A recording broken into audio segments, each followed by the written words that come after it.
లక్షద్వీపులపై కేంద్రంలో మోడీ సర్కార్ ముందడుగు వేసింది. ఇక మాల్దీవులతో వివాదం నడుస్తున్న వేళ లక్షద్వీపులను అభివృద్ధి చేసేందుకు బడ్జెట్లో నిధులు కేటాయించారు.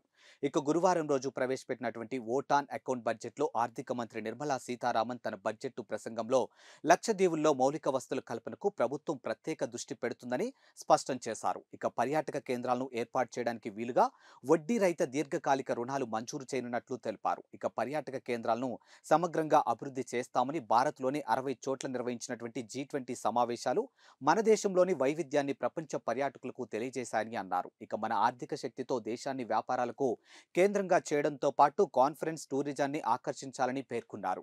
మధ్యతరగతి వర్గాలు ఇప్పుడు ప్రయాణాలకు కొత్త ప్రాంతాల అన్వేషణలకు ఉత్సాహంగా ఉన్నాయని, ఆధ్యాత్మిక పర్యాటక కారణంగా స్థానిక వ్యాపారాలకు అద్భుతమైన అవకాశాలు లభిస్తాయని నిర్మలా సీతారామన్ తెలిపారు. ఇక ఆకర్షణీయమైనటువంటి ప్రదేశాలను సమగ్ర అభివృద్ధి చేసేలా రాష్ట్రాలను ప్రోత్సహిస్తామని, వాటిని ప్రపంచ స్థాయిలో బ్రాండింగ్ మార్కెటింగ్ కల్పిస్తామని స్పష్టం చేశారు. ఇక దేశీయ పర్యాటక రంగాన్ని ప్రోత్సహించేందుకు పోర్టు, కనెక్టివిటీ, టూరిజం, ఇన్ఫ్రా, ఇతర వస్తువులను ఏర్పాటు చేస్తామని తెలిపారు. లక్షద్వీపుల్లో కూడా ఇలాంటి వస్తువులు వస్తాయని వివరించారు. ఇక నూతన ఏడాది మొదటి వారంలోనే ప్రధాని మోదీ లక్షద్వీప్కు వెళ్లడంతో పాటు అక్కడ అందమైన ప్రదేశాలు తన మది దోచుకున్నాయంటూ తన సంతోషాన్ని పంచుకున్నారు. ఇక దీనిపై మాల్దీవుల మంత్రులు భారత్కు వ్యతిరేకంగా కామెంట్స్ చేశారు.